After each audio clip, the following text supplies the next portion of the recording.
Hi, welcome. My name is Nicole, and today I wanted to speak on the topic of how to bring or how promises come to pass, or what it takes from us in order to see our promises come to pass or to see answered prayers. And this word is coming from Psalm 37:4. That is the basis of this word. And that says, "Delight thyself also in the Lord, and he shall give thee the desires of thine heart." And what does delight mean? Delight means to please greatly.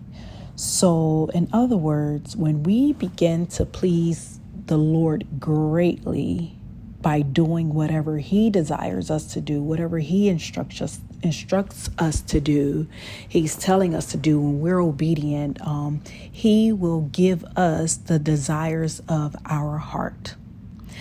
Now, what are some of the things, or what is something that that pleases God greatly? What is something that warms his heart or gratifies him? And one of the things, or one of the desires that pleases God, or the things that pleases God, is in Hebrews 11:6. And that says, "But without faith it is impossible to please him. For he that cometh to God must believe that he is, and that he is a rewarder of them that diligently seek him." So without faith, it is impossible to please God. So what we are seeing here is that one of the things that pleases God's heart greatly, or pleases him, is faith. And without faith, it is impossible to please him. So, in other words, faith is one of the components that we must, or one of the things that we must do in order to please God. And for he that cometh to God must believe that he is, and that he is a rewarder of them that diligently seek him. So you must believe that God is, and that you must believe that he is also a rewarder of them that diligently seek him. What does diligent mean? Diligent means having or showing care and consciousness in one's work or duties. And some of the synonyms of diligent are attentive, dedication, zealous, persistent, persevering, earnest. Earnest meaning showing sincere and intense conviction. And what this means is that we keep seeking God. We keep seeking him with our entire whole heart, strength, and might, meaning not resting until we hear or receive from him regarding the matter. So what you may have noticed in all of this is that there's no time frame given. We are to just seek him until we see something happen. And this is very important to know, because there are many times that we pray and or we receive a prophecy or a promise, and we're expecting to see it right away. We're expecting to just receive it, and not all the time do we realize that there's something required on our part. So what we're seeing here, and what this is telling us, what he is teaching us in this, is that not only are we to receive the word, have faith that he's going to bring whatever was said to us, whatever we prayed about, to pass, we're going to see it manifest, but we also have to believe that he's going to do it, believe in him, and we also have to diligently seek him until we see those things come to pass. And so often when we don't see it within a time frame that we've set ourselves, we begin to become discouraged. And we have to understand that whatever God tells us he's going to do, he's going to do it. Isaiah 55 and 11, it states that, one second, let me just pull it up really quick. It states that, one second. Okay, so Isaiah 55 and 11, it states, or let me start at 10. Isaiah 55 and 10 through 11 says, "For as the rain comes down and the snow from heaven, and do not return there, but water the earth and make it bring forth and bud, that it may give seed to the sower and bread to the eater, so shall my word that goes forth from my mouth, it shall not return to me void, but it shall accomplish what I please, and it shall prosper in the thing which I sent it." So once God speak a thing to you, it will come to pass. But again, as you can see, there's no specific time frame. We are to just continuously seek him diligently until we see those things come to pass.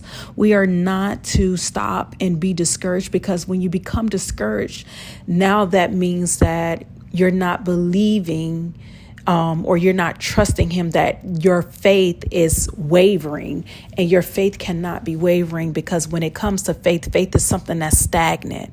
It's something that's consistent. It's something that's continuous.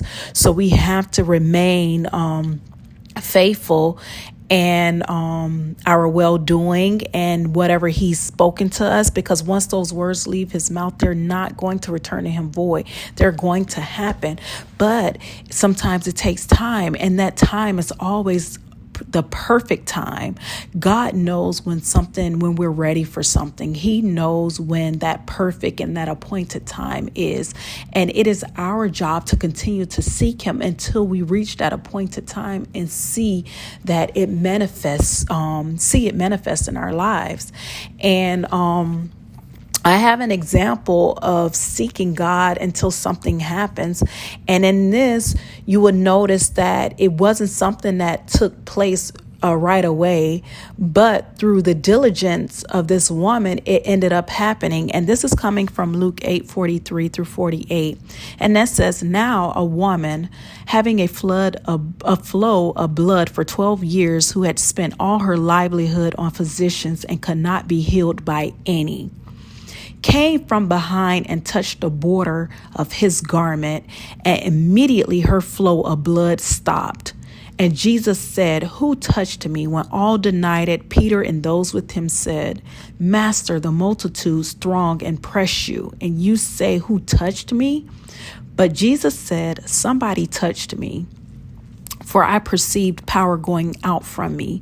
Now, when the woman saw that she was not hidden, she came trembling, and falling down before him, she declared to him in the presence of all the people the reason she had touched him, and how she was healed immediately. And he said to her, 'Daughter, be of good cheer. Your faith has made you well. Go in peace.'" So this woman had been dealing with a blood flowing issue for 12 years.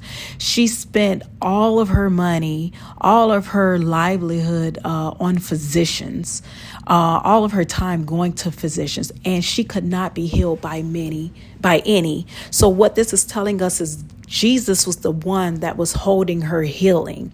So through her continuous faith, her unwavering faith, she continued to persevere, knowing that her healing was going to take place. Even if it took her 12 years and everything that she had, this woman never gave up. Her faith was so strong that she felt that even if she touched the hem of his garment, she would be healed. That is strong faith.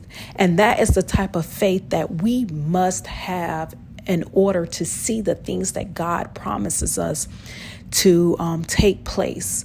And so, again, the faith is our strong faith is what keeps us holding on until we see whatever it is that God has for us, whatever God has spoken to us, or whatever he's placed in our hearts, that will take place when we seek him diligently.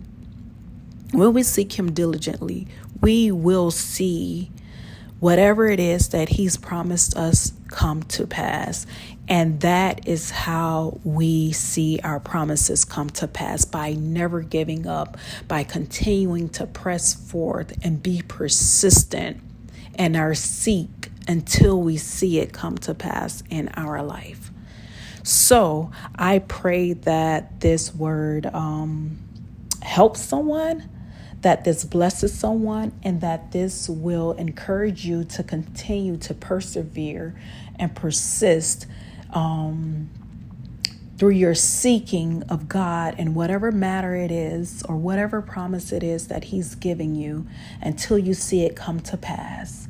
Until next time, you have a good one.